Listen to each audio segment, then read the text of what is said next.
tersebut. Tapi Allah haramkan. Dan ternyata yang diinginkan dia bukan. Karena apa? Yang haqqul riba, maksudnya apa? Orang yang melakukan riba perlahan-lahan. Akhirnya banyak orang yang terpikat, tertipu dan meniru riba. Allah halalkan jual beli, Allah haramkan riba. Soal yang diharamkan pasti itu ujian. Yang lainnya banyak sekali dari perkara-perkara yang dianggap buruk manusia dan dianggap. Sebelum mati kita diuji. Dan ujian yang kedua adalah apa? Berupa kebaikan. Di antara adalah apa? Syariat agama. Perintah yang harus diketahui manusia. Dan di antara agama berupa kebaikan yang Allah perintahkan adalah mengerjakan sholat. Jadi kita mesti jangan cuma sekedar anti riba, tapi juga anti meninggalkan sholat. Terus anti dari judi, anti dari minum-minuman keras, anti dari syirik, anti dari zina, anti dari menggibah dan sekedar anti riba, maksiat, pelanggaran, kedurhakaan, itu semua anti. Sholat bahkan apa? Perintah Allah Ta'ala. Dan itu pun bagian daripada ujian untuk kita. Apakah ketika kita diperintah berkait sholat kita mematuhi atau tidak? Kalau diperintah tidak patuh, berarti kita tidak lulus dalam ujian kebaikan. Belum lagi ujian kebaikan yang lainnya lagi. Punya banyak harta itu juga ujian kebaikan. Kebaikan yang dipandang oleh manusia. Tapi ada ujian di situ, harus bayar zakatnya, harus rajin sedekahnya. Harus dibelanjakan untuk di jalan yang halal, itu juga ujian. Puasa kebaikan juga ujian. Karena apa? Mengandung perintah dari Allah Subhanahu wa Ta'ala. Jadi ujian itu bukan hanya sekedar keburukan, tapi juga kebaikan. Di antaranya sholat. Kita alhamdulillah. Tadi ditanya, masya Allah, sholat semuanya. Alhamdulillah. Di luar sana banyak yang tidak lulus ujian dengan ujian kebaikan berupa perintah sholat. Maka para bapak, para ibu yang dirahmati Allah Ta'ala, ini kita ingin belajar menguatkan tekad kita yang telah berislam, telah bersyahadat, agar apa? Islamnya benar-benar kafah. Meninggalkan riba itu diantara sarana menuju kafah. Masya Allah. Ini kalau misalkan 10 tahun kemudian, 20 tahun kemudian, jutaan orang anti riba, luar biasa. Maju Indonesia. Itu dijamin insya Allah. Maju Indonesia. 50 juta saja atau 100 juta atau 50% dari warga Indonesia anti riba, maju Indonesia. Apalagi 100% dijamin maju insya Allah. Pengen bukti ya, di luar negeri sana negara-negara Islam yang menerapkan hukum Islam, kalaupun ada riba sangat sedikit. Contoh Arab Saudi, Qatar, Kuwait, itu riba itu terkikis habis. Makanya maju-maju lah. Di sana padang pasir, akan tapi apa? Setiap hari bisa makan makanan yang tumbuh di daerah yang subur. Ada apel, ada melon, ada pir. Kita di tempat yang subur, malah justru nasinya seperti tanah padang pasir kekeringan. Setiap hari yang dimakan apa? Salak lagi, jambu lagi, murah. Nggak bisa menikmati buah-buah yang mahal. Kenapa demikian? Karena keberkahannya beda. Di sana anti riba sudah dari dulu, karena mengamalkan ajaran Nabi Shallallahu Alaihi Wasallam. Maka ini kalau misalkan terus berkembang, masya Allah, insya Allah maju. Minimal keluarga kita, anak keturunan kita, 7 turunan, semuanya terjauhkan dari keburukan tersebut. Akan tapi para bapak, para ibu yang dirahmati Allah Ta'ala, lagi-lagi yang namanya anti riba itu tidak cukup. Yang namanya kafah Islam itu juga anti dari maksiat yang lainnya, termasuk meninggalkan kewajiban sholat. Kita harus anti maksiat, bukan anti riba saja. Nah, kaitannya sholat, mungkin kita sekarang alhamdulillah mengerjakan, tapi terkadang ada ujian seperti sakit, seperti sedang pusing, galau, stres. Setiap hari diapeli, diisi, terus ngoten. Bikin stres ini, tamu malam minggu bikin stres, malam Senin bikin stres. Terus ngoten. Terkadang ketika beban hati banyak, sholat pun terasa lebih berat. Tapi perintah Nabi sholli qa'iman, fa ilam tastati' fa qa'idan, fa ilam tastati' fa ala janbi. Tetap sholat. Kerjakan sholat dengan berdiri, kalau tidak mampu kerjakan dengan duduk, kalau tidak mampu kerjakan dengan berbaring. Biarpun pusing kepala, stres, masih bisa berdiri, kerjakan dengan berdiri. Kemudian saking stresnya, akhirnya sakit, masuk rumah sakit, kerjakan sholat dalam kondisi dengan berbaring. Kondisi sakit yang parah sekali menyebabkan koma, masih punya kesadaran, cukuplah dengan isyarat. Masih wajib. Jangan dikira sudah masuk rumah sakit kemudian tidak wajib sholat. Kan sekarang banyak orang ketika sehat sholat, tapi ketika sakit meninggalkan kewajiban. Ini enggak lulus dari ujian berupa kebaikan. Ya namanya perintah mengerjakan sholat. Nah ini, maka perlu sekali bagi kita kaitannya riba itu maksiat, meninggalkan sholat juga maksiat. Kedua-duanya harus kita tinggalkan. Maka mencari rizki yang halal harus kita lakukan, mengerjakan kewajiban juga mesti kita kerjakan. Sholat ya, apalagi sholat. Sholat itu merupakan utama amal para ibu yang dirahmati Allah Ta'ala.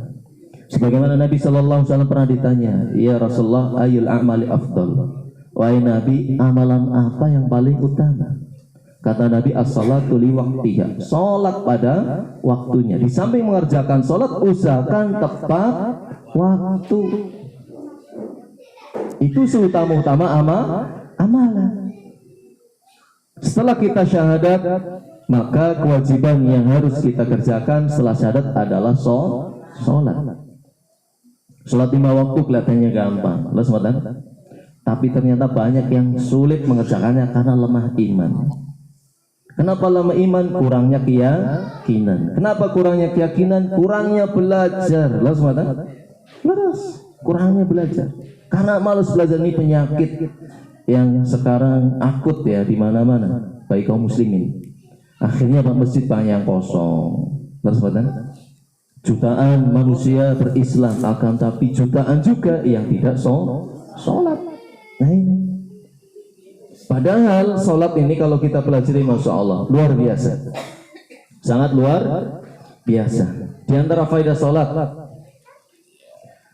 yang pertama, orang yang mengerjakan sholat dengan benar, insya Allah mudah untuk menjauhi perkara maksiat, mudah untuk menghindari maksiat. Maksud itu para bapak, para ibu, pasti kenapa Allah haramkan, pasti bermadarat bagi pelakunya. Riba kenapa Allah haramkan, pasti berpengaruh buruk kepada pelaku. Hartanya tidak berkah, nanti gelisah, nanti bikin penyakit. Ya tentunya para bapak, para ibu telah mengetahui ya bagaimana kisah orang-orang yang mereka dekat dengan riba.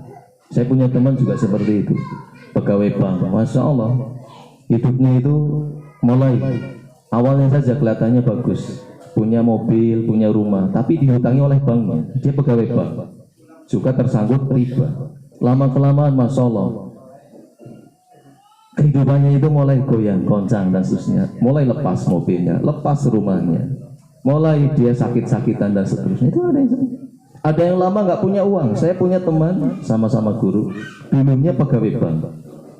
Nikah berapa tahun, uangnya habis ketika kerja di bank. Padahal gajinya lebih besar ketika jadi guru dibandingkan ketika jadi guru. Gajinya besar, tapi habis, nggak tahu kemana. Kemudian dia ditakdirkan nggak punya anak sampai bertahun-tahun, nggak punya anak. Akhirnya dia itu belajar tersadar sepertinya ini penghalangnya. Kan inna rajula la yuhramu rizqa bidan biyusibuhu. Sebenarnya seorang itu akan terhalang rizkinya karena dosa yang diperbuatnya. Dia tobat dari riba, keluar dia. Diketawain teman-temannya, ya silakan kalian ketawain. Baru sebulan keluar langsung positif hamil. Luar biasa tidak? Itu baru sebentar keluar langsung Allah karuniakan apa yang dia inginkan. Dan sekarang dia jadi guru, tobat, kemudian dia ikut dakwahkan haramnya riba dan seterusnya. Alhamdulillah kehidupannya membaik dan seterusnya. Enggak seperti dulu. Banyak masalah dia ceritakan. Ini testimoni. Ini kaitannya riba. Begitu juga meninggalkan sholat, kok sekalian. Meninggalkan sholat juga maksiat, akan berdampak buruk bagi pelakunya. Maka orang justru ketika sholatnya baik, insya Allah Allah jadikan dia mudah meninggalkan maksiat. Kalau sholatnya benar tapi syaratnya, okay? Maka dalam Al-Quran disebutkan dalam surat Al-Ankabut ayat 45, Inna sholata tanha anil fahsya'i wal munkar. Sesungguhnya sholat merupakan apa? Perbuatan yang menjadikan pelakunya tercegah dari melakukan perbuatan keji dan mungkar. Orang yang rajin mengerjakan sholat, berusaha belajari sholatnya, khusyuk, tepat waktu, baik, dan seterusnya, ikhlas, mengikuti tata cara Nabi Sallallahu Alaihi Wasallam, insya Allah dia itu akan mudah meninggalkan maksiat. Gak gampang tergiur. Alhamdulillah, saya dari dulu anti riba, biarpun belum bergabung dengan Kekar. Saya sudah Kekar duluan. Sekarang para bapak di sini juga lebih kuat ya, mudah-mudahan, lebih kekar, lebih perkasa, loh saudara. Okay. Jadi orang-orang yang kekar dan perkasa, ekonominya kekar, perkasa dan kuat imannya, amal solehnya dan seterusnya. Amin ya rabbal alamin. Saya dari dulu memang sudah anti riba. Jadi kalau bayangin minjem dikembalikan lebih itu sudah khawatir sekali. Sudah khawatir. Tapi memang kenapa ada riba? Juga karena para ulama mengatakan kurangnya adanya amanah di antara kaum muslimin. Riba dulu sulit, di zaman dulu itu, zaman saya kecil, zaman para ibu kecil itu, riba itu sulit masuk ke desa-desa. Tapi sekarang masuk ke pelosok-pelosok gunung. Karena apa? Memang terkadang kaum muslimin sendiri kurang amanah. Kurangnya iman jadi kurang amanah. Orang dulu ada yang mengatakan kalau dikasih pinjaman sulit tidur. Kenapa? Saya punya utang, banyak sekali utang saya. Kalau orang sekarang dikatakan sekarang utangin orang, dia yang sulit tidur, kapan ini uang kembali ke saya? Akhirnya jarang orang yang minjemin cuma-cuma, karena kurangnya amanah. Saya pinjemin nanti sulit saya nagih. Malah terkadang yang minjemin seperti pengemis mau minjem uang. Betul, betul. Nah itu karenanya kurang iman, akhirnya kurang amanah, akhirnya riba jadi sasaran. Mau pinjam ke saudara, udah dijamin, kayaknya nggak bakalan dipinjemin. Saudara juga yang mau pinjemin, wah amit-amit minjemin dia. Sudah berkali-kali nggak ngembaliin, kan seperti itu ya? Akhirnya orang tadi yang lemah iman terjerumus kepada riba. Itulah akar permasalahan. Di antaranya kembali lagi kurangnya iman. Dan kurangnya iman karena apa? Banyak kaum muslimin melalaikan sholat. Padahal kalau sholat dikerjakan insya Allah tanha anil fahsya'i wal munkar. Sholat sendiri akan menjadikan orang tersebut ingat kepada Allah, kemudian berusaha patuh atas aturan Allah. Yang keji, yang mungkar dihindari. Itu kalau sholatnya benar insya Allah. Karena kandungan sholat itu masya Allah, ihdinas siratal mustaqim, ya Allah tunjukilah kami ke jalan yang lurus. Hatinya dimintakan petunjuk. Akhirnya ketika nonton TV ada sinetron, kemudian channel yang lainnya detail ada ceramah, dia pilih ceramah. Karena apa? Dia setelah berdoa ihdinas siratal mustaqim. Kalau sekarang buka HP, ada dangdutan, ada ceramah, pilih yang mana? Kalau dapat hidayah dia pilih ceramah. Itulah hidayah yang diminta setiap kita sholat. Minimal 17 kali Al-Fatihah dibaca dalam sholat kita. Ihdinas siratal mustaqim, petunjuk diminta siang dan malam, pagi dan sore. Bangun tidur, mau tidur, sedang aktivitas dan seterusnya diminta. Lah itu, sholat itu penting sekali. Makanya para bapak, para ibu, kalau kita mencita-citakan kita tidak terjerumus lagi dalam riba, kita tidak terjerumus dari dalam maksiat, maka jangan lupakan sholat. Begitu juga tularkan kepada anak keturunan, jangan sampai mereka menjadi pelaku-pelaku maksiat. Caranya bagaimana? Dekatkan mereka dengan sholat. Waktu maghrib TV matikan, masjid. Sekarang sudah nggak ada zamannya TV. HP ambil semuanya, kumpulkan di lemari, dikunci misalkan. Ke masjid semuanya. Isya seperti itu. Waktunya sholat, mati semua HP, ambil semuanya. Waktu subuh bangunkan, sholat semuanya. Waktu kerja ingatkan, ketika kerjaan lupa, sholat dan seterusnya. Waktu belajar pun demikian, ketika di sekolah jangan lupa sholat dan seterusnya. Insya Allah terjauhkan nanti keluarga kita dari perkara-perkara yang mungkar. Mungkar itu kan bukan riba saja, ada perempuan belum nikah sudah punya anak 4. Mungkar nih. Iya, itu mungkar, dan seterusnya. Bukan hanya itu, ada sudah jadi sarjana, kemudian punya usaha, diam di rumah, punya mobil, punya motor, nggak lama dijemput polisi. Ternyata judi online. Mungkar, mungkar. Mungkar itu bukan riba saja, banyak. Maka yang kita inginkan terjauhkan dari berbagai kemungkaran. Caranya apa? Tegakkan sholat di diri kita dan keluarga kita. Ini pentingnya sholat. Kemudian selanjutnya, sholat itu para bapak, para ibu yang dirahmati Allah Ta'ala, dapat meleburkan dosa-dosa. Kita ini manusia. Manusia itu tempatnya dosa. Tidak sebagaimana batu, tidak sebagaimana kambing, tidak sebagaimana kebo. Makanya apa? Kalau kita dihadapkan dengan pilihan-pilih mana antara kamu jadi batu atau jadi manusia, mungkin akan banyak milih jadi batu. Abu Bakar saja masih hidup, beliau bilang, wah sekiranya saya ini jadi batu saja. Wah, seandainya saya jadi batu saja. Karena apa? Manusia itu ada hisabnya. Ada pertanggungjawaban atas perbuatannya. Batu tidak ada. Batu mau nggak sholat silahkan, nggak bakalan masuk neraka. Manusia kalau nggak sholat terancam neraka. Kita ini apa? Banyak salahnya. Makanya kata Nabi, kullu bani Adam khata'. Manusia itu pasti banyak salahnya. Dan alhamdulillah, wa khairul khata'in at-tawwabun. Dan sebaik-baik orang yang berbuat salah adalah mereka yang bertaubat. Tapi untuk bertaubat itu tidak mudah. Saya itu punya teman. Saya bilang sama bapaknya, teman itu kan pernah cerita sama saya, pinjam uang di bank untuk modal usahanya. Kata saya ngeri, saya kasih masukan. Sebelum dia minjam saya kasih masukan, dia tetap kekeh, akhirnya pinjam. Dia dengan matematika yang mengelabui, Mas, yang penting kan apa? Matematika kita itu nggak meleset. Saya penghasilan rata-rata sekian setiap bulan. Saya untuk bayar utang sekian. Insya Allah lah, masih ada sisa. Ya, matematika jenengan. Tapi takdir Allah nggak ada yang tahu, loh semua. Nggak ada yang tahu. Kebanyakan orang tertipu dengan itu, loh semua. Tertipu dengan itu.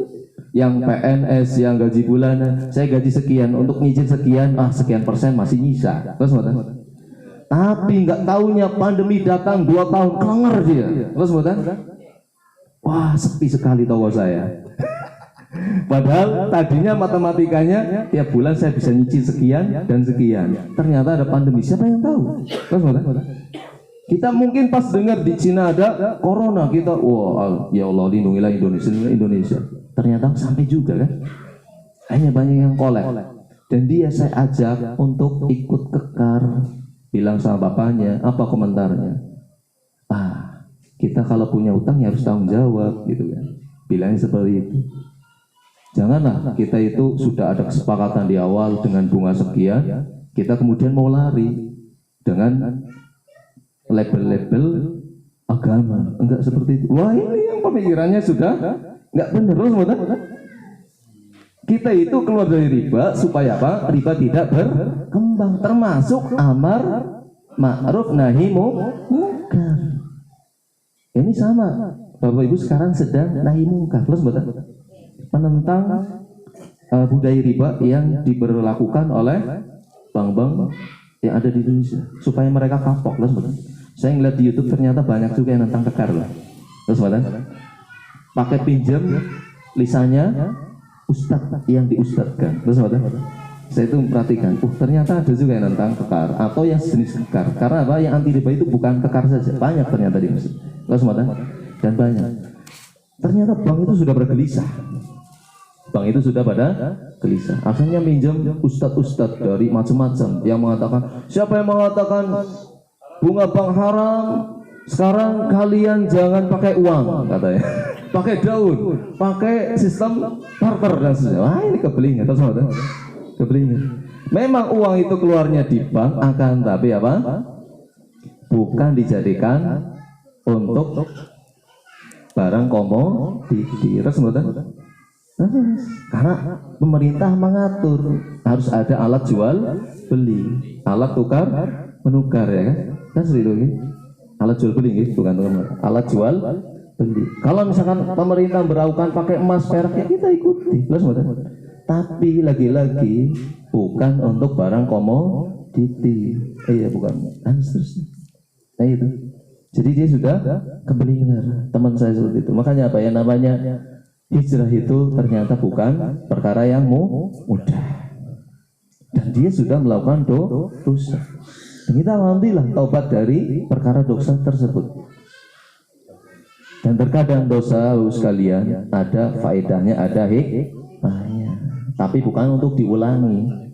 Dengan adanya apa? Dosa, akhirnya seorang taubat.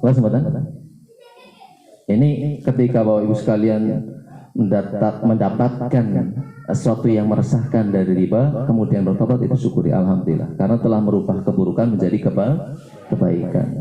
Banyak yang di luar sana itu merasa baik-baik saja padahal rajin melakukan keburukan. Nah, sholat sebagaimana tema kita itu dapat meleburkan dosa. Makanya kata Nabi, masalu sholawatil khomsi kama salinah rinjarin gomrin ala babi ahadikum yaftasilu minhu kulla yaumin khamsamar. Jadi permisalan sholat 5 waktu seperti halnya apa? Ada sungai deras mengalir di depan rumah-rumah kaum muslimin. Yang mana kaum muslimin mandi sehari 5 kali, maka tersisa tidak kotorannya. Haliyat komin daruni, kata Nabi. Bertanya kepada para sahabatnya, apakah masih tersisa dakiknya, kotorannya? Layak komin daruni. Tentu apa? Tidak akan tersisa kotoran-kotoran. Itulah Allah menjadikan pemisalan sholat itu seperti apa? Orang mandi sehari 5 kali. Allah akan menghapuskan kesalahan dari manusia yang mengerjakan sholat. Ini kita punya banyak maksiat, banyak dosa. Maka apa di antara peleburnya adalah dengan mengerjakan sholat. Dunia ini sementara. Dunia ini sementara. Tapi kalau wafat masih membawa dosa yang besar, itu alamat keburukan di alam setelahnya. Makanya dalam Al-Quran disebutkan apa? Alladzi khalaqal mauta wal hayata liyabluwakum ayyukum ahsanu amala. Yang telah menciptakan kehidupan dan kematian, Allah SWT. Allah menciptakan kematian dan kehidupan. Liyabluwakum ayyukum ahsanu amala. Untuk menguji kalian siapakah yang paling baik amal perbuatannya. Di antara siapakah yang paling rajin sholatnya, siapakah yang paling jauh dari maksiat-maksiat kepada dan seterusnya. Nah, sholat dapat meleburkan dosa. Apalagi ketika sholatnya dikerjakan secara berjamaah bagi laki-laki. Tapi bagi perempuan apa? Abdulnya di rumah. Boleh, buatan terlarang. Afdalus sholatil mar'ati fi baitiha. Seutama-utamanya sholat perempuan adalah di rumahnya. Para ulama mengatakan karena paling afdalnya di rumah, bukan terlarang gitu. Para ulama banyak yang berpendapat pahalanya lebih besar didapatkan ketika sholat di rumah, bukan di masjid. Yang perempuan. Tapi bukan berarti terlarang. Kan aslinya sholat itu wajib untuk laki-laki. Yang memakmurkan masjid itu laki-laki. Tapi ketika di rumah awang-awangan sholat nggak masalah, ikut jamaah. Makanya kata Nabi, la tan'amu nisakum al masjid. Jangan larang kaum perempuan kalian dari mengerjakan sholat di masjid, tidak terlarang, nggak masalah. Cuman ini pendapat ulama berlandaskan hadis tadi, utama sholat bagi perempuan adalah di rumahnya, maka pahalanya pun lebih besar di rumahnya. Ini pendapat para ulama berlandaskan hadis tadi. Tapi tidak terlarang sholat di masjid. Apalagi di masjid ada pengajian, sudah. Di samping sholat juga ikut pengajian. Itu juga perkara yang diutamakan. Baik.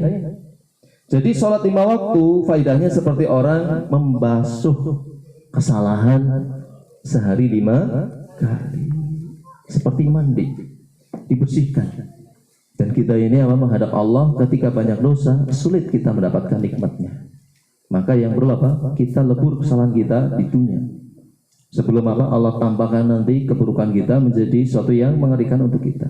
Riba itu kan sudah ditampakkan gitu, keburukannya gitu.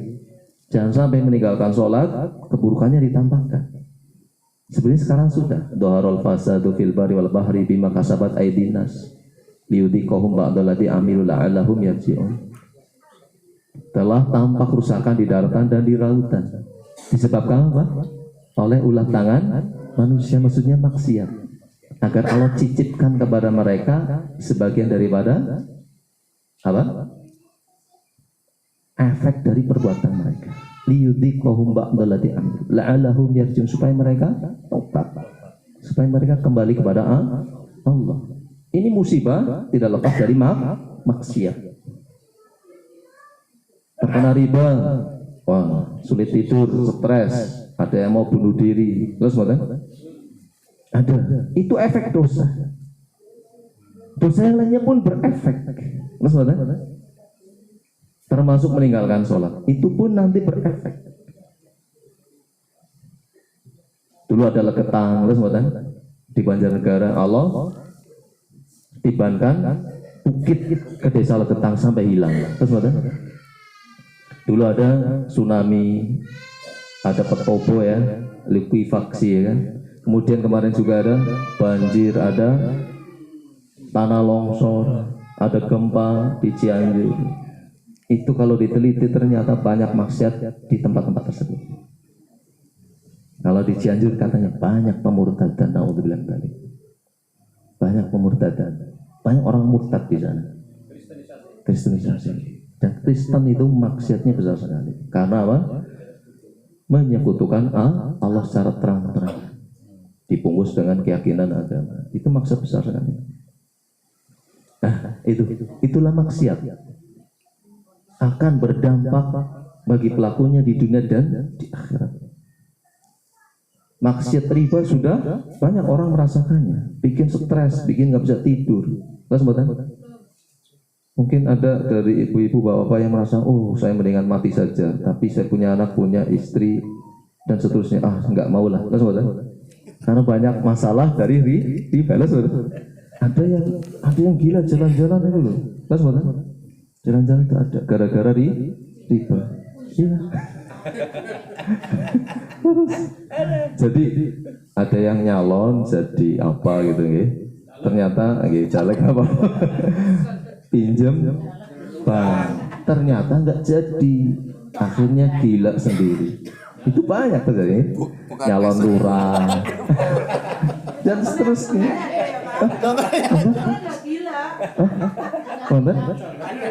Oh, tapi nggak gila ya? Alhamdulillah. Gini, alhamdulillah, mudah-mudahan nggak sampai gila ya. Nonton gitu? Oh, nyalon no. Oh, oke, alhamdulillah. Seperti itu, okay.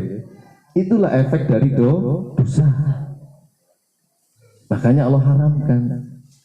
Dan Allah yang menghukumnya, dan Allah berhak untuk menghukumnya.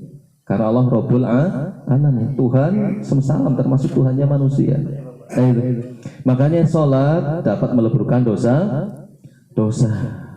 lainnya. So banyak, okay. Dalil yang menyebutkan utamaan sholat dapat meleburkan dosa. Di antaranya ketika berjamaah, kata Nabi, man tatahhara fi baitihi summa masya ila baitin min baitillah liyaqtiya faridatan min faraidillah kanat khutwatu ihdahuma tahutu khati'atan wal ukhra tarfa'u darajatan. Barang siapa bersuci di rumahnya, berwudu di rumahnya, kemudian berjalan ke salah satu rumah di antara rumah Allah, maksudnya masjid, untuk menunaikan kewajiban sholat, maka langkah yang satu meninggikan derajat, langkah yang satunya meleburkan dosa. Ini bagi para laki-laki, jangan sampai ditinggalkan masjid. Perempuan silahkan. Berlaku mboten bagi perempuan. Mudah-mudahan. Karena bahasanya enggak dipilihkan laki perempuan. Bisa laki bisa perempuan. Cuman tadi kata para ulama kan pendapat tadi, utamanya di rumah. Tapi utama ini bukan berarti perempuan tidak mendapatkan. Meninggikan derajat, meleburkan dosa. Yang penting perempuan kalau ke masjid jangan bikin fitnah, gitu.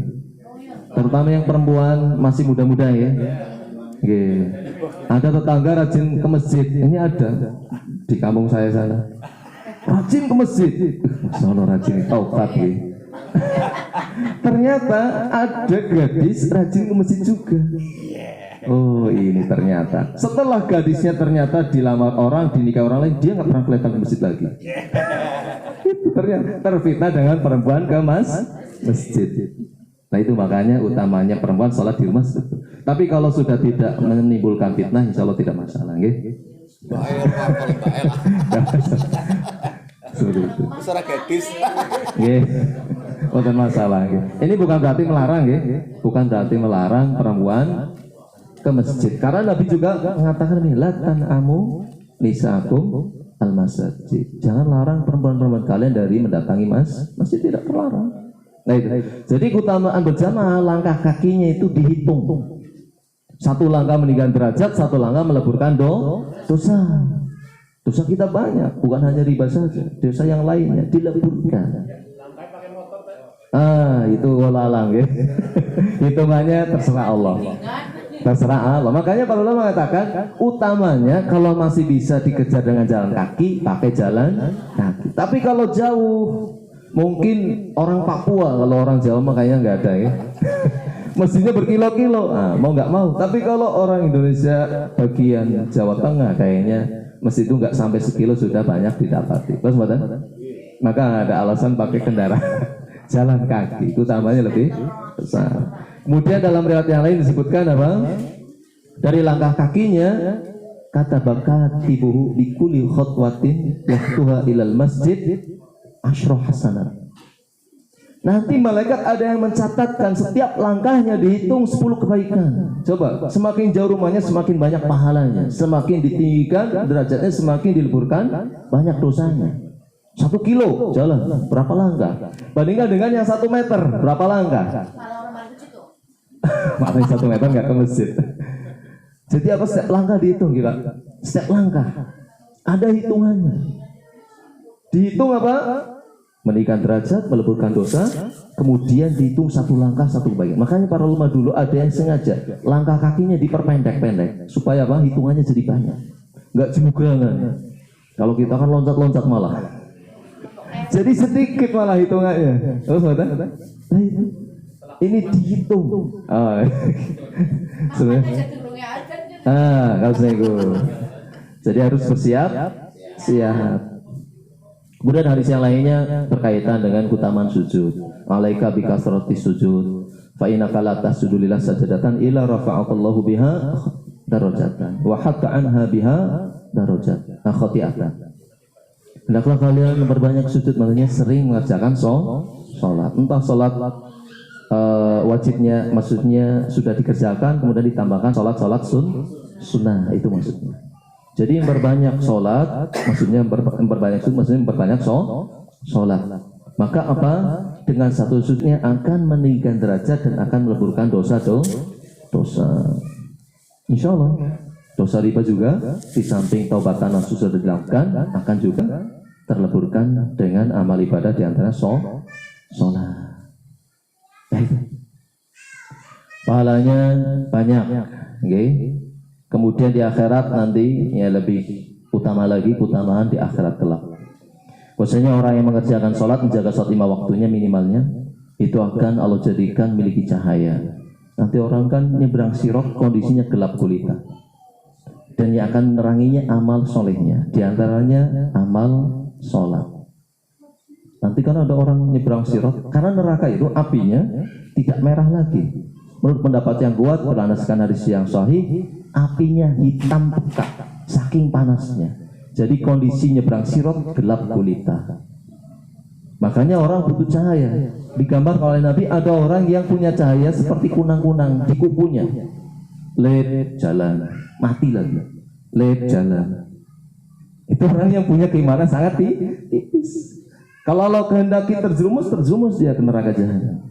Kalau orang yang ketakwaannya kuat, itu seperti apa? Saking terangnya cahaya yang dilakukan, imbas dari amal perbuatan soleh seperti matahari, terang benderang. Dan yang nyeberang sirat itu jembatannya sangat tipis, lebih tipis dari helai rambut, lebih tajam dari pedang. Itu bisa dilalui dengan seperti kilat gitu, langsung. Ada yang seperti naik kuda, ada yang seperti lari, ada yang seperti merangkak, ada yang dengan seperti bergelayutan, tergantung amalnya. Nah, itu. Jadi di akhirat itu lebih berat urusannya dibandingkan ketika di dunia. Lebih berat urusannya. Dan kalau terjerumus bukan jurang isinya apa? Sukat, bukan. Neraka jahanam. Api yang panasnya lebih panas daripada api dunia 70 kali lipatnya. Seperti apa coba? Kita itu ngelihat api kompor aja sudah takutnya minta ampun, saudara. Ini 70 kali lipat api dunia, panas seperti apa?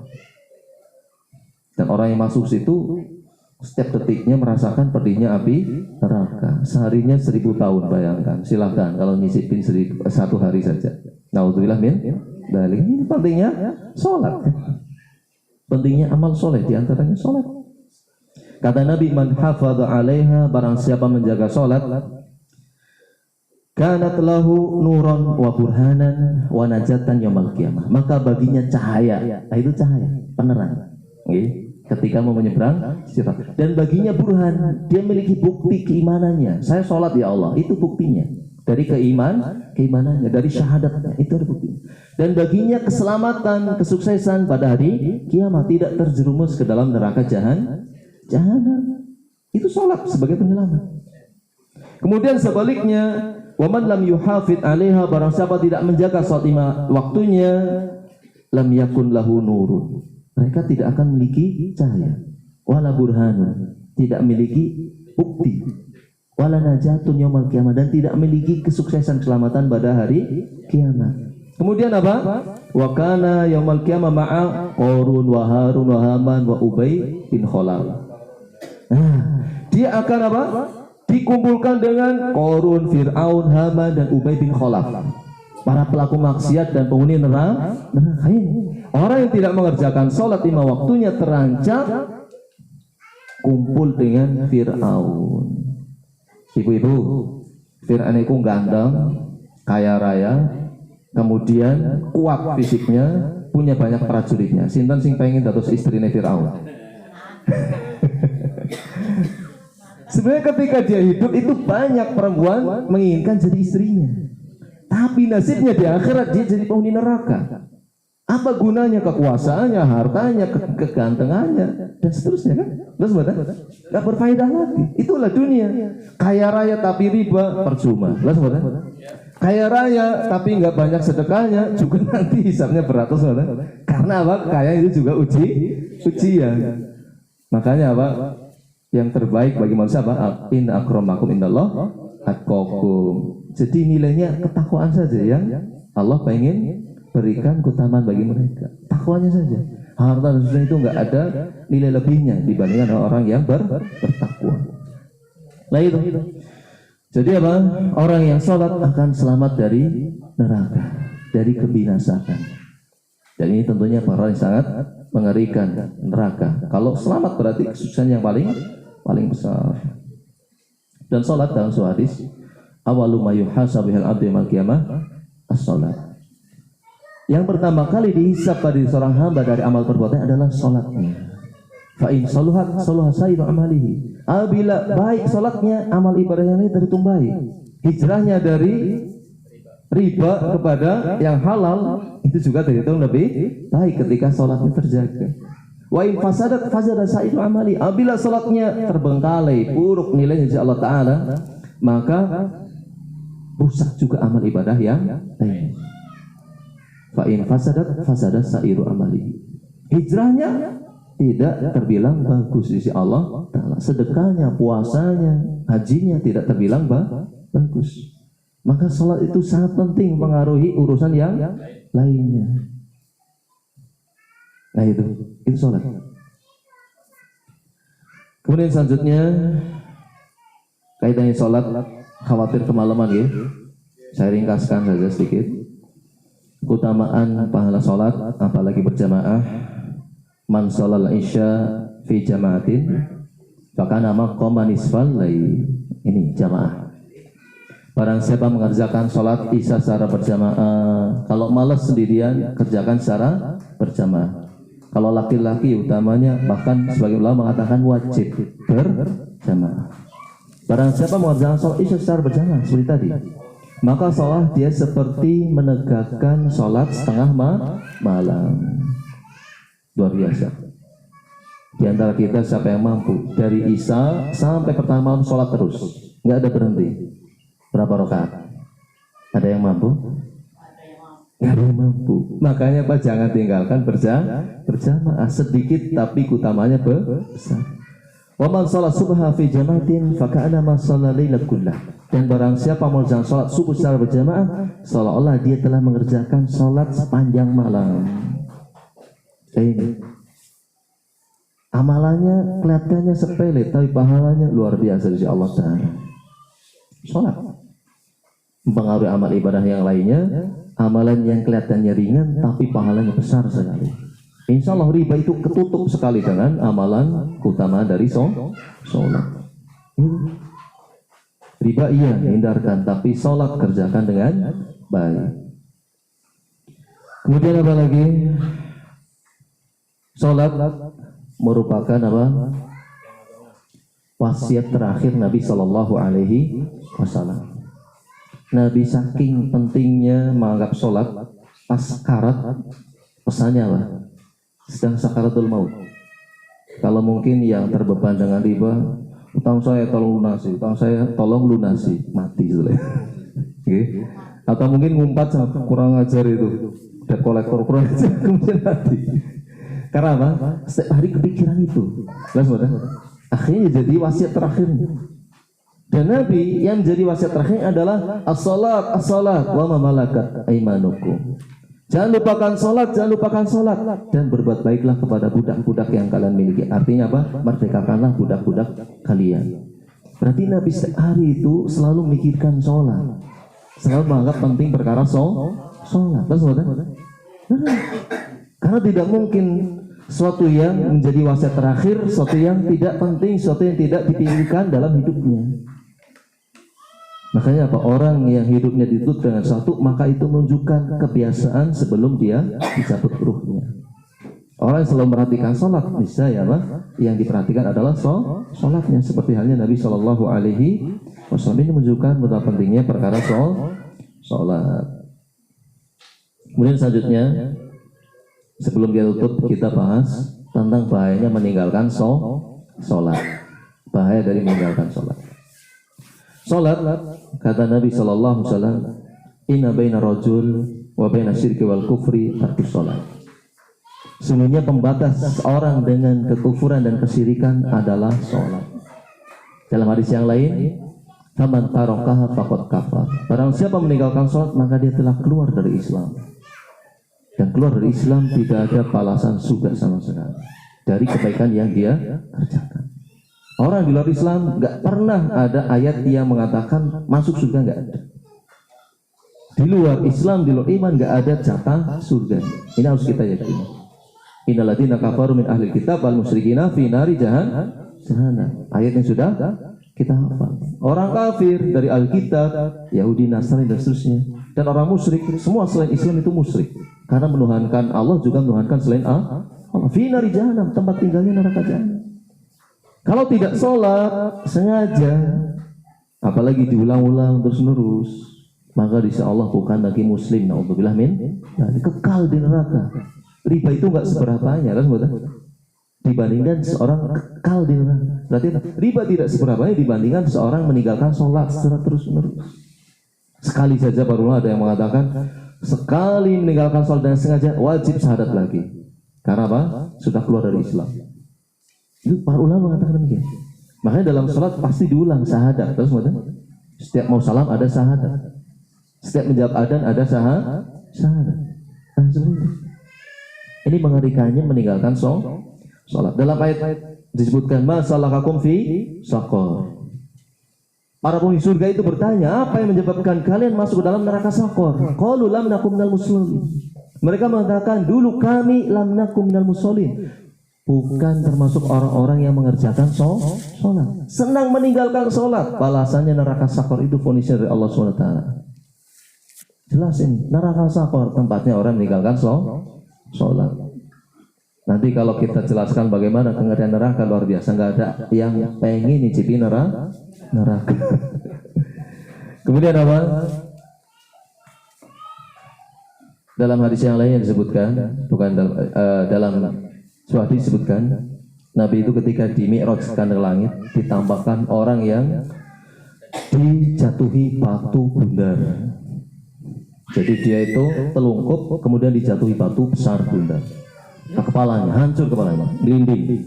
Ya di sini panjang ya. Gelinding diambil sama malaikat tadi, dijatuhkan lagi.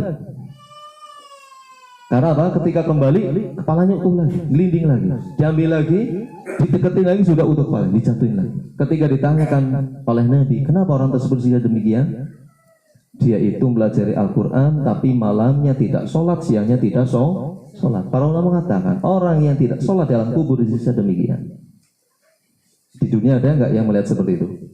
Orang disiksa bolak-balik. Paling kalau sekali mati. Ini nunggu kiamat tiap hari seperti itu. Bagaimana coba rasanya? Sakit, mati, bukan mati, dijatuhi sakit, utuh lagi, dijatuh lagi, sakit lagi, terus. Seperti apa? Nah itu kengerian dari meninggalkan sholat. Dan orang yang meninggalkan sholat secara sengaja itulah aliran Islam yang sesat. Orang yang tersesat jalan. Fa khalafa min ba'dihim khalfun adaa'u sholat wattaba'u syahwat fasawfa yalqawna ghayya. Nanti akan datang para pengganti generasi yang buruk setelah para sahabat Nabi, tabi'in dan tabi'in. Orang-orang yang menyanyiakan sholat dan senantiasa memperturutkan hawa nafsunya, dan kelak mereka akan menemui kesesatannya. Para ulama mengatakan di dunia mereka akan tersesat jalan, di akhirat mereka juga akan tersesat jalan, masuk ke lembah yang namanya Ghoya. Ghoya itu lembah yang di situ dipenuhi dengan kalajengking ular berbisa yang ularnya sebesar leher-leher unta. Sekali gigit pantatnya misalkan, nggak benar, itu 40 tahun tidak akan hilang rasa sakitnya. Itu lembah Ghoya. Di samping itu juga lembah Ghoya, itu orang tersebut akan dikejar binatang buas dari bawahnya. Ketika naik, tangannya tempelkan ke lembahnya, terbakar. Ngeri banget. Itu balasan orang yang meninggalkan sholat. Ngeri banget. Ngeri. Makanya amalan sholat jangan sampai kita sia-siakan. Kita anti riba, tapi anti juga maksiat yang lainnya. Demikian, mudah-mudahan bermanfaat. Mudah-mudahan pertanyaan berkaitan sholat. Oh, di rumah kalau jauh dari masjid tadi gimana itu? Bagaimana? Jamaah di rumah. Oh, oke. Kalau dari hadis ini kan mantap toharoh fi baitihi, bersuci di rumah. Summa masya'ila baitin min buyutillah, maksudnya masjid. Dan buat yang lain summa masya'ilal masjid. Jadi jamaahnya yang dihitung pahalanya besar itu jamaah di masjid, kecuali ada udzur. Contoh udzurnya hujan besar. Kan kalau ke masjid mungkin biarpun pakai payung celana basah atau baju basah dan seterusnya. Atau ada gempa bumi, maka khawatir. Sepertinya masjid nggak aman, tapi di rumah sepertinya lebih aman. Misalkan gitu, karena rumahnya anti gempa. Kan ada di Jepang gitu. Maka sholat berjamaah di rumah terhitung sah dan kemudian keutamaannya sama. Tapi sholat yang sengaja berjamaah di rumah tanpa udzur sah-sah. Cuma apa bagi laki-laki masih melakukan dosa dan tidak mendapatkan keutamaan berjamaah di masjid. Maksudnya nggih. Jadi memang untuk laki-laki itu para ulama berpendapat wajib hukumnya berjamaah di masjid. Nggih. Oh lah bisa nggih Pak. Nggih. Ada anak yang disuruh sholat di masjid itu nggak mau karena imamnya itu kebanyakan bacanya salah. Oh. Kan misalnya dia itu kan sedikitnya penghafal Quran gitu. Karena bacaannya salah imamnya, jadi dia takut amin, aminnya amin mengamini kesalahan. Misalnya ada bacaan yang Ghairil maghdubi itu kan pakai ho, tapi ada imamnya yang baca khairil maghdubi kayak gitu. Nah, khairil itu artinya apa gitu? Nah, karena anak itu udah paham artinya, sementara di musola itu imamnya bacanya salah, jadi dia tidak mau sholat jamaah di musola karena takut mengamini kesalahan. Itu bagaimana? Oke, masalah. Oke, ini nyata nggih. Dan dirasakan sama saya juga. Nggih, ketika di desa itu memang masalah. Tapi banyak juga sih ya masjid-masjid yang imamnya seperti itu. Makanya dalam Islam itu wajib belajar. Wajib belajar. Thalabul ilmi fardhatun ala kulli muslim. Menurut ini wajib bagi setiap muslim dan muslimat. Termasuk kalau mau jadi imam ya harus belajar terlebih dahulu. Dan utamanya memang imam itu aqra'uhum bi kitabillah. Yang paling bagus bacaannya, paling paham dengan Al-Quran, itu yang layak jadi imam. Tapi terkadang karena Indonesia itu agamanya dibebaskan, nggak diatur oleh negara. Siapa yang mau jadi imam silahkan siapa saja. Yang pengen yang sergap maju duluan. Tidak sebagaimana di Arab Saudi. Yang saya tahu itu diatur. Imam itu petugas seperti PNS dari negara. Ini imamnya masjid ini, masjid didata juga, ditentukan oleh negara. Ini imamnya si fulan dan sudah terseleksi ketat, hafal Quran dan digaji. Itu negara yang perhatikan agama. Kalau kita enggak, mau sholat mau enggak silakan, mau yang jadi imam siapa silakan, itu kekurangan negara kita. Maka apa? Ya kesadaran kaum muslimin, jangan lupa belajar. Nanti setelah belajar layak jadi imam, dialah yang dijadikan imam. Terus bagaimana kalau sudah terjadi seperti tadi, masjid itu tidak satu, nggih? Cari masjid lainnya. Musolanya hanya satu perumahan, Pak. Satu perumahan. Satu perumahan, musolanya hanya satu, tapi imamnya tadi ada yang bacaannya Bagus. Ghairil jadi khairil. Nggih. Nah, ada yang bacaannya misalnya tidak ada anasurullah wal fat, kan fat pakai Ha. patah kan di bawah Pak. Hanya di bawah walaupun sepetil. Tapi ada yang bacanya wal fat gitu. Jadi kan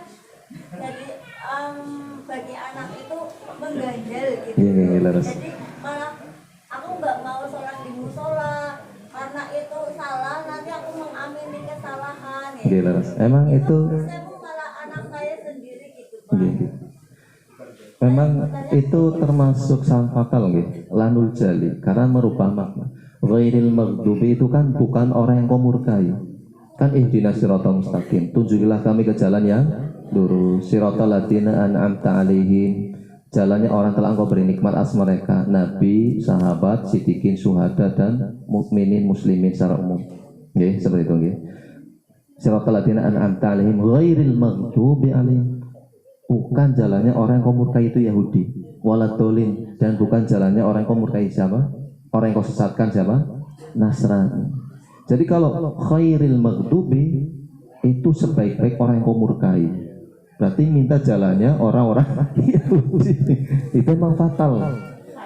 Itu fatal, okay?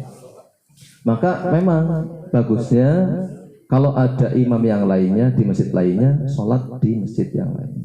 Kalau memang ada masjid yang lainnya, bisa juga dengan kendaraan kalau memang rada jauh di musola yang lainnya. Seperti. Tapi kalau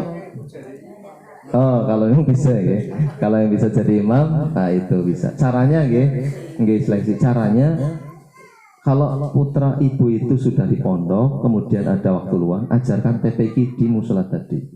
Nanti lama kelamaan pasti orang pada melihat dia layak jadi imam karena bacanya bagus, paham tajwid. Nanti lama kelamaan dia diusulkan jadi imam, akhirnya tergeser imam yang sebelumnya. Seperti itu, okay? Karena terkadang apa? Urusan masjid musola itu bagaimana jamaahnya. Kalau jamaah sepakat imamnya ini sudah, itu yang jadi imam. Kan kasih, okay? Itu berlaku di mana-mana. Okay. Kalau tidak, ada ulama yang memberikan solusi. Tapi ini juga masih jadi perdebatan para ulama. Jadi dia membaca Al-Fatihah sendiri. Jadi imam baca Alhamdulillahirabbil alamin, dia baca Alhamdulillahirabbil alamin dan seterusnya. Yang fasih. Misalkan khairil maghdubi alaihim, dia baca ghairil maghdubi alaihim waladdallin, seperti itu. Ada yang mengatakan itu tidak masalah karena apa? Maslahat sama madorot ditimbang lebih besar maslahat berjamaah dibandingkan madorot. Ada yang mengatakan demikian. Karena kalau dia tidak berjamaah nanti dicap orang seperti apa? Dia katanya paham tapi nggak berjamaah dan seterusnya. Maka di antara solusinya yang pernah saya tahu, saya pahami demikian. Wallahu a'lam bishawab. Jadi kalau misalkan ragu sholat di situ, cari masjid lain, cari musola lain. Biarpun harus dengan motor kalau memang waktunya sudah sangat mepet untuk mendapatkan jamaahnya. Kalau tidak, usahakan dia masuk ke masjid, syukur-syukur nanti jadi pengurus masjid atau musola, nanti usulkan kira-kira mana yang lebih pantas jadi imam. Itu ada amar ma'ruf nahi mungkar di situ. Putra ibu ngapunten pondok pesantren gitu. Nggih, sudah dewasa. Ya kelas 2 SMA. Kelas 2 SMA. Berarti masih berlanjut lagi mondoknya. Enggak, di SMA Muhammadiyah 1. Belum selesai berarti nggih. Lah mondoknya di mana? Dulu mondoknya di Umbranden, di Ustaz apa Mas? Oh, Ustaz Zakaria Ahmad. Oh, nggih nggih nggih. Di Riyadhus Shalihin nggih. Nggih, nggih seperti itu. Kayaknya sih kalau imam di kampung itu nun sewu lagi ya. Kayaknya memandangnya manusia dari ini sudah haji lah, terus ini kelihatan lebih dewasa lah, kelihatan kayak status sosial juga kayaknya dipandang gitu, ekonomi dan sebagainya kayak gitu. Laras kata niku Bu. Memang di mana-mana seperti itu. Kemampuan disingkirkan, nggak dipandang. Itulah yang terjadi. Yang ada sebenarnya pemerintah yang mengatur, tapi dalam hal ini pemerintah nggak ikut campur tangan kan seperti itu. Makanya nanti para pemimpin itu dimintai pertanggungjawabannya di sisi Allah Taala. Berat pertanggungjawaban mereka, terutama menelantarkan perkara masjid. Itu urusan mereka dengan Allah Subhanahu Wa Taala. Maka urusan kita usahakan semampu mungkin. Man ra'a minkum mungkaron falyughayyirhu biyadihi. Fa illam tastati fa bilisanihi, fa illam tastati fa bi qalbihi. Wa dzalika ad'aful iman. Barang siapa melihat kemungkaran, rubahlah dengan tangannya. Ini wewenang pemerintah, pemimpin. Kalau tidak mampu maka dengan lisannya nasihat. Mungkin yang bisa memberikan nasihat, ustadz atau dai dan sebagainya. Kalau tidak mampu maka dengan hati ingkari. Itulah selama-lamanya iman. Minimal mengingkari dengan hati ketika tidak mampu. Dan berupaya supaya mampu dengan lisannya, syukur-syukur dengan tangannya. Biarpun tidak dengan tangan sendiri, tangan orang lain. Misalkan ketua takmirnya dan seterusnya. Demikian Allah bisa. Wonten malih? Sekap, oke. Mau kemalaman, pun ngantuk. Demikian, mudah-mudahan bermanfaat. Dan apabila ada kesalahan, saya mohon maaf.